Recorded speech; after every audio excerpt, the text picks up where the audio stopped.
Adin, Hmm. mayroon po akong hindi po naisabi sa inyo. Ano po yun?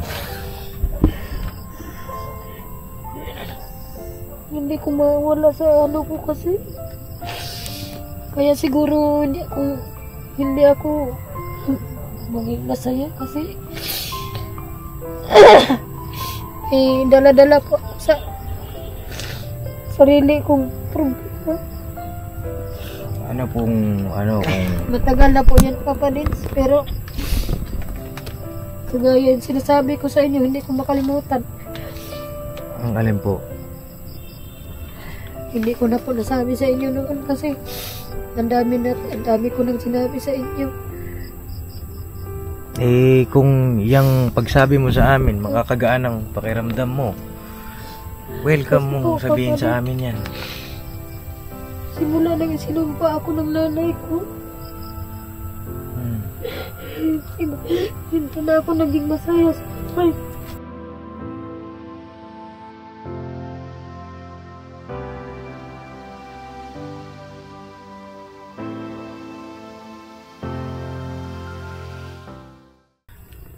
So yung mga papi, nalobat lang yung aking camera. Eh nga, anong nangyayari sa grades po ni Adrian? Yung 86, naging 81. Opo.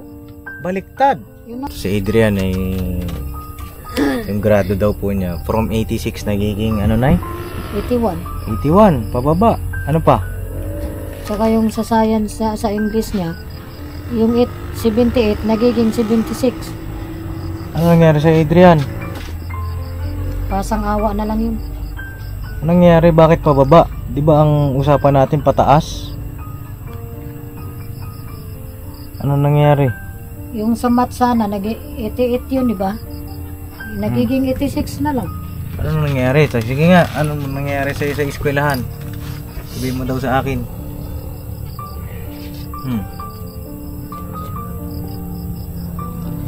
Sabihin mo po. Ano nangyari? Ha? Wala po. Wala. O sige Kasi daw na ikaw ang magsabi sa akin ano man nangyayari dyan. Ang ano po kasi, lagi siyang binubuli, kaya lagi siyang nag-absent. Binubuli? Binubuli daw siya sa school. Mm. Hindi mo, sabi niya, hindi mo alam mama kung anong ginagawa sa akin sa eskwelahan, mama. Sabi niya. Ano ba ginagawa sa eskwelahan? Okay po, kamay ko.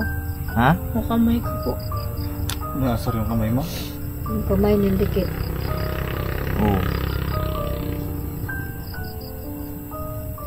Lagi ko naman sinasabi sa kanya, huwag mong pansinin kasi yan. Isipin mo yung buhay mo. Yung pambubuli nandyan lang yun.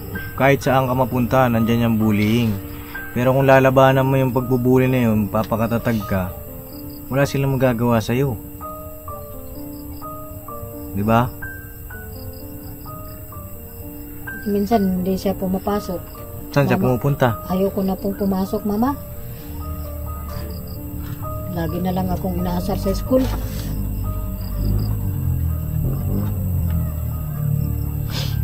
Paano gagawin natin dito na kay Adrian? Eh dapat yan, mapayuhan din siya nung nung boyfriend mo. Siyempre. Yung lagi naman siyang kinakausap. Kaso nga lang, nakikinig siya, pero maya-maya, wala na. Parang baliwala lang din sa kanya. Ano bang gusto mo, Adrian? Anong gusto mo mangyari? Ha? Sabihin mo daw sa akin para alam kong gagawin. Wala. Ha? Wala po. Wala. Kasi sayang yung binibigay natin na na allowance sa'yo. Tapos ganun yung grado mo. Maraming gustong mag-aral. Okay pa po nung nakaraan kasi nakita po yung card nung nakaraan. Di ba pinakita nyo sa akin yung card niya na nakaraan? Medyo napakababa nga nun eh. Tapos bumaba pa pala. Bumaba po. Mababa na, tapos bumaba pa. Anong gagawin natin pag ganun? Di ba?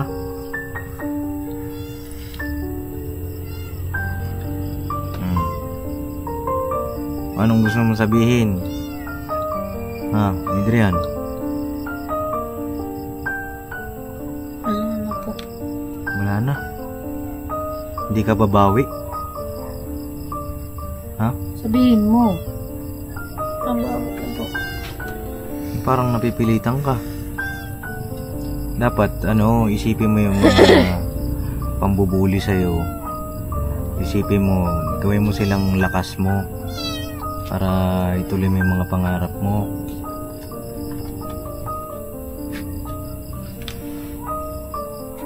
Ito yung mga papi sinasabi ko pag gantong edad ng bata. Mahirap. Ito yung isa sa mahirap kasi napapabarkada ba ito, Nay? Isa lang naman barkada niya. Lucian mo siya tayo ng 3C.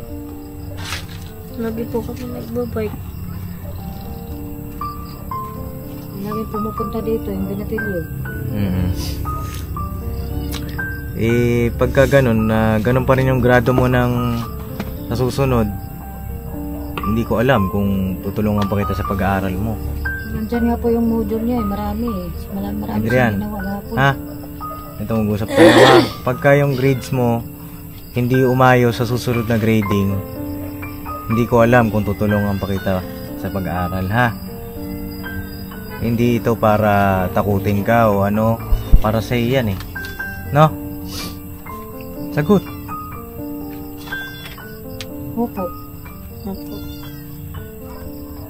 Kasi kung tutuloy mo yung ganyan, pabayaan mo yung pag-aaral mo, walang mangyayari. Sabi nga ng teacher, Nanay, matalino po yung anak nyo.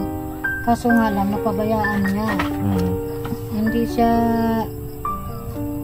laging nag-aano sa eskwelahan kasi nga minsan yung katabi niya lagi siyang inaasar.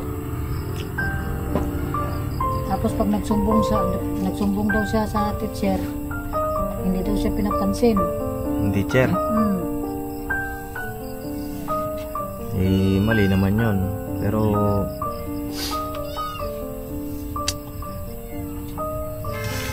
yun, basta yun, Adrian, yun ang usapan natin, ha? Kailangan bumawi ka. Pagka hindi ka nakabawi, magpapasya na ako na ha? Nay, ha? Alam nyo na yun. Opo. Kayo na lang din po ang mag-push sa kanya kasi hindi naman kami from time to time magkasama. Opo. Kaya niya po kaparins. Ngayong exam na to, may exam pa siya sa 4th grading. Sa matib at saka ako na po ang sa kanya paparin. May gusto kong sabihin kay nanay, kay Adrian. Yung kay Adrian, Paps, pagbutihin mo yung pag-aaral mo. Yung bullying kasi yung Paps, yun talaga yung sa mga bata pagdating sa pag-aaral. Di may iwasan yung pagiging bullying. Oo. Kasi ako, bata ako, bully talaga ako. Nabubully din ako. Pero nilabanan ko yun para makapag-aral, para tumas yung grades. Dapat labanan mo din yung mga bully. Huwag mong pansinin. Pag binubully ka, lumayo ka, lumipat ka upuan para maka-focus ka sa pag-aaral mo and then tumaas yung grades. Kasi madaming ganyang issue ng mga bata. Kung kaya mong umiwas, ikaw na lang yung umiwas. Kasi, pero papasok pa rin siya. Kailangan mong pumasok.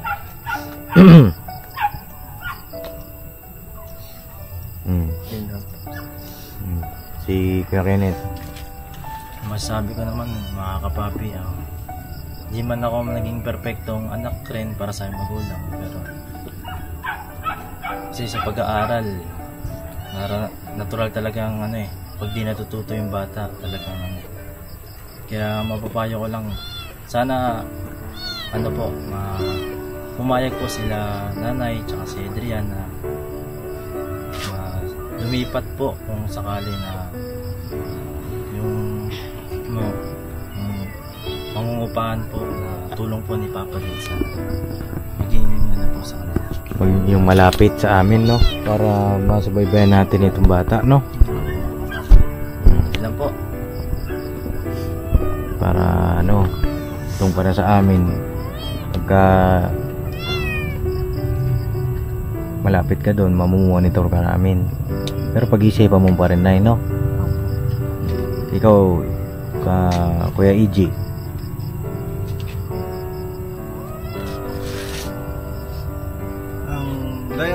Gaya nga, Nay, na sinabi nila Cyclops at ang gwapong yung mga pinagdadaanan po natin, labanan nga po. Kasi hindi naman po talaga tayong hanggang dito na lang. Magbabago po tayo. Tsaka ito yung kwento ng buhay natin. Hindi mo mamalayan, nasa baba ka, still lang ako. Pero Nay, payo ko lang po sa iyo, Nay, mas maganda po tutukan muna po si Adrian sa pag-aaral niya.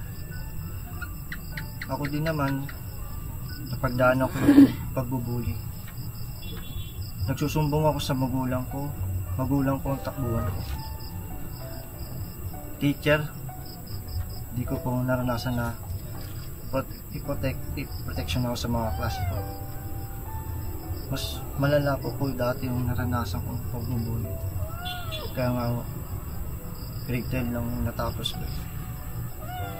Ang mapapayo ko lang po kay Adrian, sa edad mo na yan, gawin mo ng mature yung sarili mo. Alam mo naman ang buhay mo. Kung meron mang nambubuli sa'yo, hayaan mo sila. Pakisama mo. Lahat ng gawin mo. Kung pinagtatawanan ka, tawanan mo. Mas maganda na hindi ka naasar. Ang pinakamaganda, sila ang naasar. Yun lang.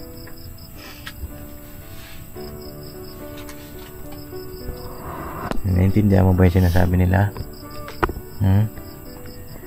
Sana yung mga sinasabi ng mga kuya mo tumanim sa puso't isip mo, no? Kasi yan, napagdaanan din nila yan.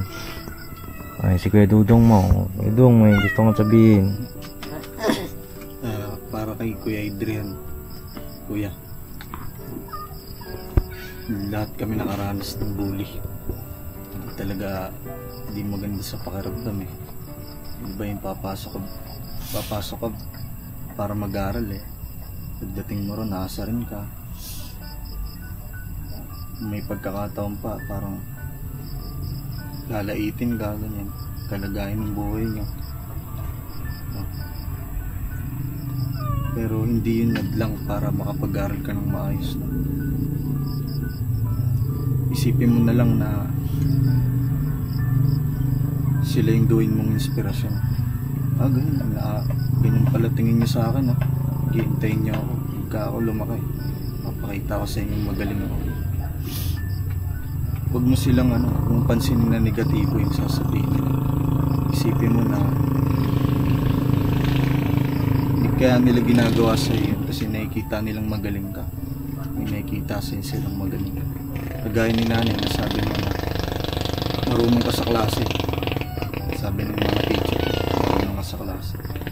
Nga lang, natatalo ka lang ng mga bully ka na. Labanan mo, kuya, no? Tignan mo yung sitwasyon ng buhay niya. Sinanay na lang tatrabaho. Tapos, mag-isa ka lang ba? Kapatid niya, nag-asawa na. May pamilya na yung ate mo. Si nanay, busy sa trabaho.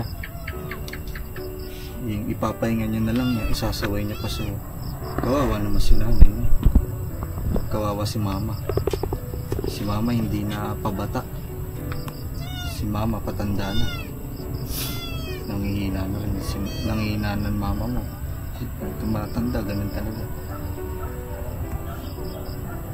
Mahalin mo si mama, no? Kung ano yung sinasabi niya sa'yo, yung payo niya sa'yo, unawain mo. Yung mga payo ng magulang para sa atin, hindi yun masama. Yun para sa atin, yun sa ikabubuti natin. Kay nanay naman, Nay, sa sitwasyon na pipili ka ng makakatuwang,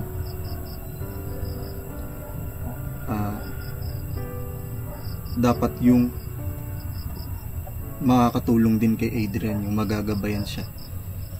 Sa sitwasyon niya na yun bata pa siya, nandun pa lahat ng mga agresibong desisyon, mga maling mga ginagawa.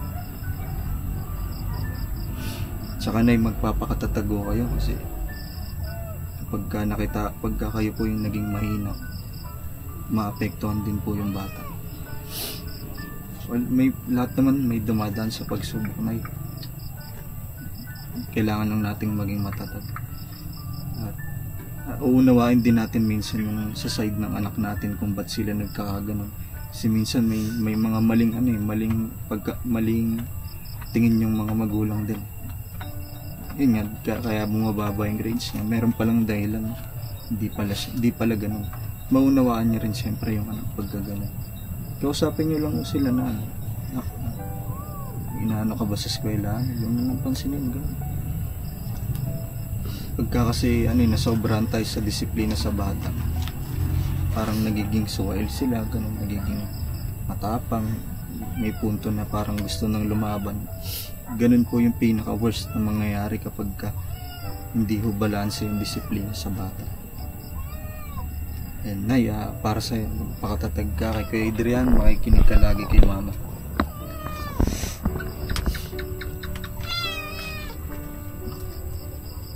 Yun lang. Naintindihan mo ba yan, Adrian? Ha? Ano yung mga sinabi ni Kuya? Mga kuya mo? Magpakatatag daw ako. Mag-aral daw ako ng mabuti. Anong sasabihin mo sa kanila? Salamat po. Anong dapat gawin dun sa mga nagbubuli? Mayaan na lang. Tsaka, Pakikinggan. ano pa? Na lang, hayaan na lang. Magpursige na lang sa pag-aaral. Na lang na lang makinig sa bully. Naintindihan naman kita na bubuli ka. Lahat naman tayo dumaan dyan. Pero, kailangan nating magpakatatag diba? Tsaka, ikaw yung makakatuwang ni Mama mo pagdating ng panahon. Pagka nakapagtapos ka ng pag-aaral mo, maraming gustong mag-aral. Sobrang dami, pero ikaw mapalad ka. Kasi kahit mahirap yung buhay ninyo, sinisikap ni Mama makapag-aral ka. No?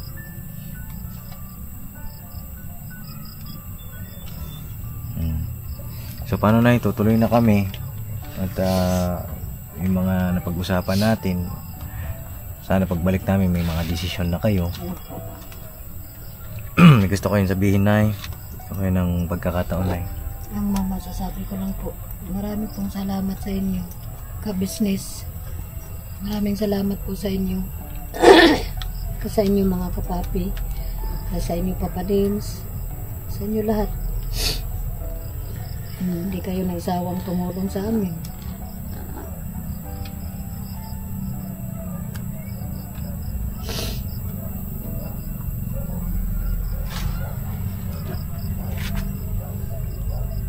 At naiyak si Nanay. Adin, Hmm. mayroon po akong hindi po naisabi sa inyo. Ano po yun? Hindi ko mawala sa ano ko kasi. Kaya siguro hindi ako maging masaya kasi dala-dala ko sa sarili kong problema. Ano kung Matagal na po yan, Papa Dins, pero kagaya yung sinasabi ko sa inyo, hindi ko makalimutan. ang alin po? Hindi ko na po nasabi sa inyo noon kasi ang dami ko nang sinabi sa inyo. Eh, kung yung pagsabi mo sa amin, makakagaan ang pakiramdam mo, welcome mong sabihin sa amin yan. Simula nang sinumpa ako ng nanay ko, hindi na ako naging masaya sa buhay.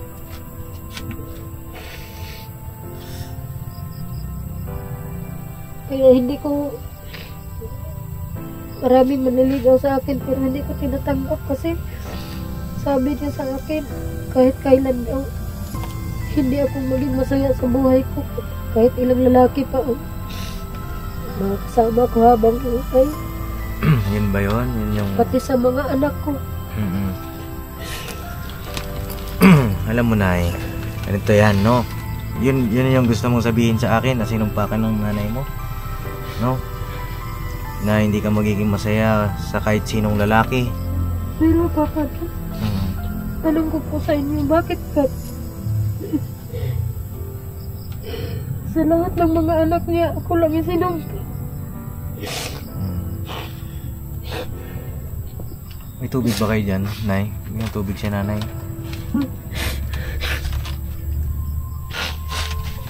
Hindi, at least yung ganyang bagay na nasabi mo sa amin at kung ang magiging basihan natin, Nay, yung pagiging masaya sa partner, sa lalaki, sa babae, sa makakasama sa buhay, siguro para sa akin, Nay, Lagi ko kasi iniisip yan eh. siguro para sa akin, ito lang, no, matagal na yun yung ganong bagay. Siguro Alam ko naman sa yun. huwag mo nang isipin kung ano man yun, harapin mo kung ano yung meron ka ngayon, kasi matagal na yun di ba? At kagaya niyan, hindi ka ba masaya, nandito kami, di ba, doon sa mga small things na ganun. Totoo lang, Papa, simula nang dumating kayo sa buhay ko, yung nagkaroon na ako ng nasumbungan ko sa mga problema ko.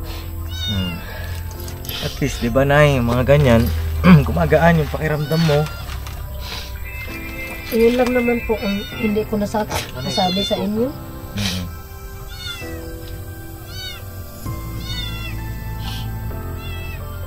Nasakit yun, syempre, mga kapatid. Iniisip ko kasi kaya siguro hindi ako naging masaya sa mga anak ko kasi parang pati sa mga anak ko sinumpa din ako Naririnig mo si mama mo, Adrian? Naririnig mo yung pinagdadaanan ni mama mo. Isa sa mga makapagpasaya sa mama mo yung pag-aaral mo. Kaya pagbutihin mo, patunayan mo sa kanya na yung sinabi sa kanya ng nanay niya noon hindi totoo, no, Adrian?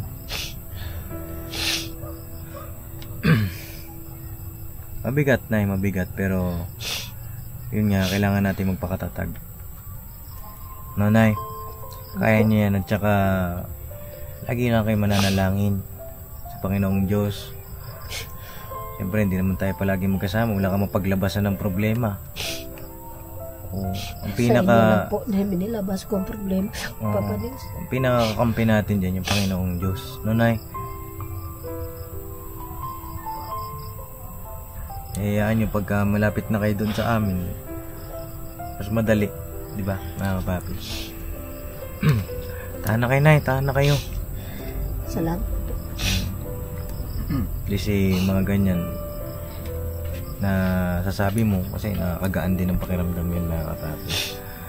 Huwag mo na isipin yun kung ano may sinabi nun dati ng nanay mo. Huwag mo na isipin. Focus ka sa ngayon, sa hinaharap mo. Hindi ako nag-i-standby sa bahay kasi kung ano-anong naiisip ko Inuukol ko lang sa pagtatanim para kahit pa paano nawawala yung problema ko. Opo. Kaya sabi ko sa kanya, hindi mo alam, Adrian, kung anong pinagdaanan ko. Hirap. Adrian, naririnig mo ba yun? Ha? Ano gusto kong sabihin kay mama mo? Wala na po. Wala kang sasabihin sa kanya? Wala kayo pa-promise sa kanya? Meron po. Ano? Hindi na kukulit. Ano? Hindi na po totoo po na po sinasabi niya. Na alin? Hindi totoo yung sinasabi ng gulang niya. Ano ba yung sinabi ng magulang niya? Na hindi niya wala siyang magiging mabuting anak. Gagawin ko na Gagawin mo ang alin? magiging mabuti akong anak. Ayusin mo yung pagsalita mo. Magiging mabuti po akong anak. Paano ba maging mabuting anak? Magpakabait kay mama. Paano ba maging mabait? Sumunod po. Ano pa? Tumulong po. Ano pa? Mag-aral po ng mabuti. Maasahan namin yan, ha? Sana pagbalik namin okay na. No? Ha, Adrian? Nay, tutuloy na kami. At gabi na rin. Papalins, may pasalubong po ako kay ka-business. Pasalubong kayo kay Papa. Saan ba kayo galing probinsya? Gulay lang po. Gulay. Pitsay lang po ang makayanan ko kasi walang iba eh. Salamat, Nay, ha? Maraming salamat. Ito, magbibigay pala ako. Magbibigay rin ako sa inyo ng ang dagdag ninyo dito ng panggastos-gastos. Basta, Nay, ha? Huwag kayong kukuha sa 5-6, ha? Hindi po. Promise yan, ha? Promise po. Nay, ang dagdag niyong pang-aral ni Adrian. Ang gastos-gastos niya. Ha? Tara na. Let's go na. Salamat po. Saan yung pechay, Nay? Hinahanap talaga yun. Hindi, kasi baka makalimutan ba? Para meron tayong lutuing sukiyaki sa bahay. Asan? Yung pechay? Ay, ayan? Ay, grabe. Salamat. Nay! Salamat, Nay, ha? Basta magpapakatatag kayo, ha? Salamat po, kapatid. You're welcome, Ay, na. lang, Nay. Yakapin ka namin, Nay. Ay, grabe, matindi, Salamat po sa inyo. Salamat. Basta yung problema mo, Nay. Hindi mo na sa tawa, Nay. Opo. Itawa na lang natin yan, Nay, ha? Dito lang po kami, Nay. Dito Tama lang po po kami yun, Nay. lahat. Yung problema mo, dinadaan mo na lang sa pagtatanim. Ano nga po, nakapagbigay pa po kayo sa amin. Pechay. Nay. Masalab, Nay. Move forward, Nay. Dapat kumuusap. Tayo dyan. Tulungan mo. Ikaw, kuya, pakikinggan mo yung mga nagsasabi sa'yo. Pakinggan mo. Papa din. Ano bang pangarap mo paglaki? Pulis daw. Ay, sundalo pala. Sa sundalo, alam mo ba? Maraming pagnalaik dun. Kailangan matatag yung loob Kailangan mo. matatag ka dun pag naging sundalo ka. Oo. Kaya ngayon pa lang, habang nasa proseso. Baka nga ngayon sinusubukan na ng ng pamumuno. Siguro, testing lang yun. Kaya ganun. Pangatatag ka para sa magulang mo. To, si nanay, suportahan mo to. Sige na, masyado na tayong emosyonal at bihira. Sa mga papi, salamat sa inyong pagsama at tutuloy na rin kami. Nay, tuloy na kami, ha? Nay. Ingat po kayo. Salamat po, Nay. Mahirap bang iwanan ng no? Na may problema. Ganun talaga, mga papi. Pero magiging maayos din naman yan. Nailabas niya. At least nailabas niya yung kanyang kinikimkim. Tsaka tama rin yung payo ni Dudong na siyempre, hanap ka ng mga katuwang mo sa buhay. Hindi yung makakadagdag sakit sa ulo. At sana ma-update po tayo ni nanay kung ano pong desisyon niya. Nay-update mo kami, ha? Ano pong update din namin kayo pag may nahanap na kami mapagtindahan nyo doon. Doon na kayo tumira. Para hindi na rin siya mapagod kakatanim. Doon ka na lang tinda-tinda. Susubaybayan pa po. Ayun, salamat mga papi sa inyong walang sawang suporta, pagmamahal. Ayun, banat-banat lang mga papi. Bira. Tira, kasagi.